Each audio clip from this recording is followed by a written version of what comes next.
Suporta ng Department of Social Welfare and Development sa National Action Plan for Unity, Peace and Development 2025 to 2028 at yung pag-uusapan kasama si Undersecretary Alan Tanhusay, USEC for Inclusive Sustainable Peace and Special Concerns ng DSWD. USEC Alan, magandang tanghali po. Magandang tanghali.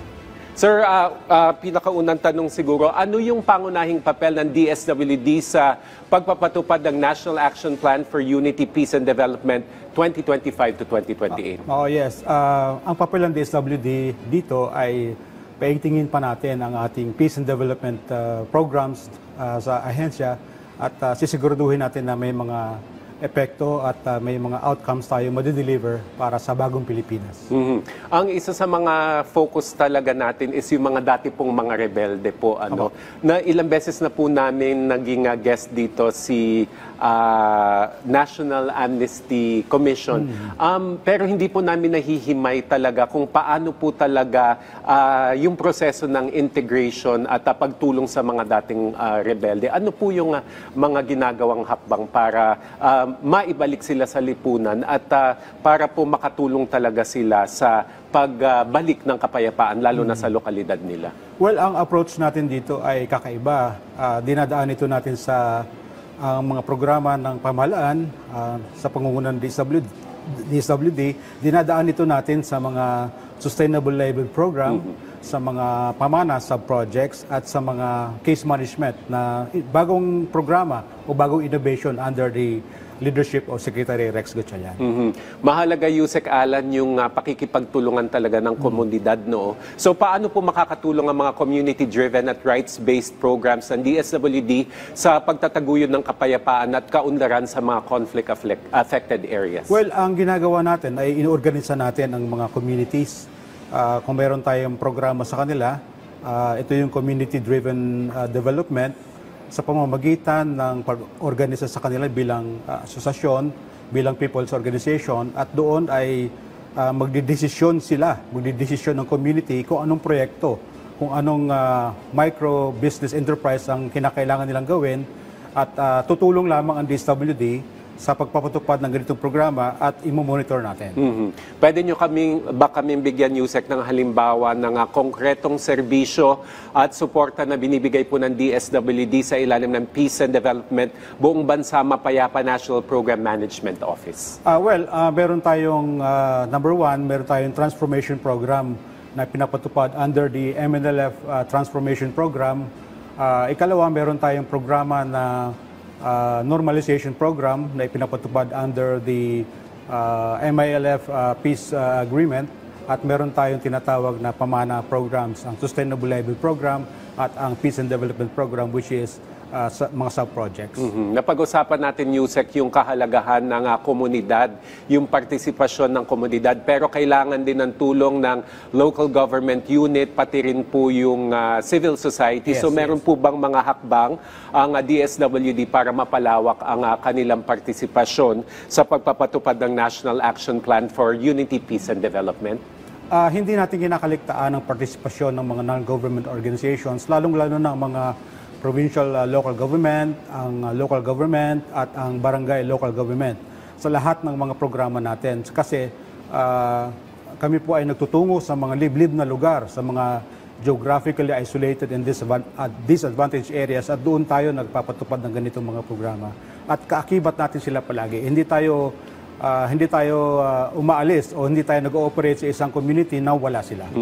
So malaki talaga yung papel ng community sa kung anong klase pong livelihood support at reintegration po ang pwedeng maibigay based po doon sa situation doon sa komunidad. So pwede po ba kayong magbigay ng halimbawa sa isang lugar ng livelihood support na naipatupad nyo na po? Marami-rami rin tayo nabigyan ng livelihood support, kagaya po ng itong nakaraan ay nagbigay tayo ng mga livelihood support na 300,000 capital sa isang asosasyon at sila po ay nagtayo ng poultry. Yung iba naman ay nagtayo ng mga patahian, ng mga souvenir at ng mga bag na ginagamit sa local government units. At marami-rami na rin tayong successful at meron tayong success story dito sa isang MILF na nabigyan natin ng 100,000 at yung 100,000 na yun ay ginawa niyang capital sa pag-invest sa internet shop, sa water purifying equipment at ngayon ay mayabong na siya at marami na siyang nabibiling mga sasakyan at marami nang nabibiling mga lupa at marami pa siyang natutulungan na kapwa niya MILF. Kadalasan, Yusek Alan, kapag may panayam po sa mga dating rebelde, ang sinasabi talaga nila, kaya sila namundok, ay dahil sa kahirapan po. So, sa ilalim po ng National Action Plan for Unity, Peace and Development, paano po tinitiyak ng DSWD na through its programs ay tumutugon sila talaga doon sa ugat ng kahirapan at marginalization na sinasabi ng mga dating rebelde na dahilan kung bakit sila naging sumama doon sa mga rebel groups? Well, totoo yan. Dahil sa mga focus group discussions namin, lumalabas na mahigit 90% na sumasanib sa mga rebellion ay yung dahil sa matinding kahirapan. Kung kaya't ito naman natin ang ina-address sa pamamagitan ng mga programa ng DSWD at higit sa lahat, ina-address natin ito sa pamamagitan ng ating mga staff and personnel na magagaling, masisipag at madidiskarte. Kung kaya't natatapos natin ang mga programa sa loob ng isang taon ng maayos at may mataas ang efficiency natin. Sir, paano nyo po nasusukat kung yung peace and development initiatives nyo ay successful, lalo na sa isang target na lugar? Well, nasusukat namin ito sa pamamagitan ng mga tagumpay na natatamasa natin sa pagpapatupad natin mga programa. Kabilang na rito yung mga former rebels na naging barangay kapitan ng isang barangay local government at yung iba naman naging konsehal at yung iba naman ay naging pastor. So isa ito sa mga indikasyon na matagumpay talaga ang reintegration program ng ating pamahalaan.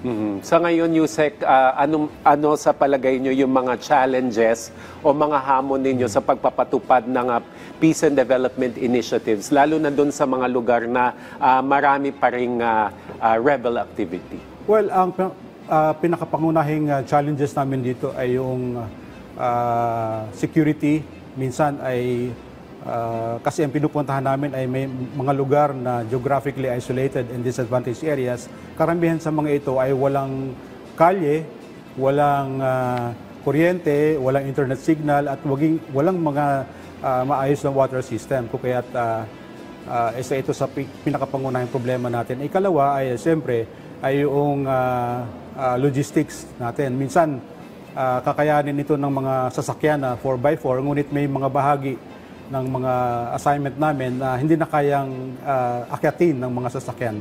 Kaya isa ito sa mga pangunahing challenges namin sa pagpapatupad ng mga programa. Nako, yung susunod na tanong ko pa naman, Yusek, nabanggit nyo yung ibang lugar, walang kuryente o mahirap po marating. Nagagamit nyo po ba ang teknolohiya at innovation sa pagpapatupad ng inyong mga programa sa ngayon? Yes, nagagamit namin yung mga innovations na ito, kagaya po ng mga tablet, mga cellphones, no? Malaking bagay ito, lalong-lalo na sa case management na ginagawa natin. Bilang panghuli na lang siguro, Yusek Alan, mensahe na lamang po sa ating mga kababayan, lalo na po sa inyong pagsulong po ng peace and development, lalo na po sa conflict areas. Well, unang-una, nagpapasalamat ako, Joey, sa pagkakataong ito. Ikalawa, nagpapasalamat din ako sa ating mga kababayan na tinanggap nila tayo, tinanggap nila ang DSWD, na tulungan sila upang ipatupad ang mga programang ito. Dahil kung walang pagtanggap at walang cooperation mula sa kanila, hindi tayo magtatagumpay. Kaya nagpapasalamat tayo sa kanila. Yan. Maraming salamat po sa inyong oras, Undersecretary Alan Tanhusay, Undersecretary for Inclusive, Sustainable Peace and Special Concerns ng Department of Social Welfare and Development. Thank you, Yusek. Thank you. Thank you, sir.